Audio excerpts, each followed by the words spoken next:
અઢી માસ અગાઉ દાખલ થયેલ ગરફોડ ચોરીના ગુનામાં સંડોવાયેલ બે આરોપીઓને ગરફોડમાં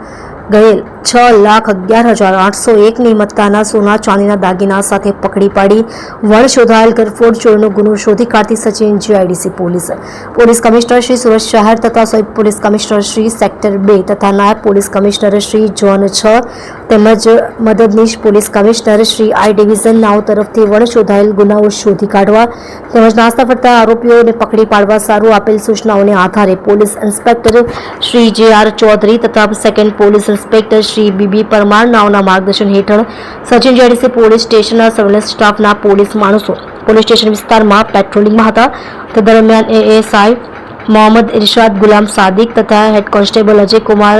સમુભાઈ તેમજ હેડ કોન્સ્ટેબલ અર્જુનભાઈ જેશાભાઈ નાઓએ ટેકનિકલ વર્કઆઉટ તેમજ સંયુક્ત બાતમી હકીકતના આધારે અત્રેલા પોલીસ સ્ટેશનમાં અઢી માસ અગાઉ દાખલ થયેલ ગરફોડ ચોરીના ગુનામાં સંડોવાયેલ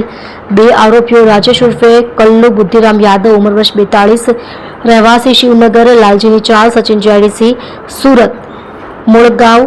अमरावती चौरा थाना विद्यांचल जिलो मिर्जापुर उत्तर प्रदेश कैलाश लालमणि वर्मा उम्र वर्ष 26 रहवासी शिवनगर लालजीनी चाल सचिन जीआईडीसी सूरत मोड़गाम अमरावती चौरा थाना विद्यांचल जिलो मिर्जापुर उत्तर प्रदेश तथा दम्हापुर केवटा थाना विद्यांचल जिला मिर्जापुर उत्तर प्रदेश तेने गरफोडમાં ગયેલ ₹6,11,801ની મત્તાના સોના ચાંદીના દાગીના સાથે ભેસ્તાનો શાકભાજી માર્કેટ પાસેથી પકડી પાડી વણ શોધાયેલ ગરફોડ ચોરીનો ગુનો શોધી કાઢી પ્રશંસનીય કામગીરી કરેલ છે. તમે જોઈ રહ્યા છો કેપી ન્યૂઝ ચેનલ રફીક શેખની સાથે.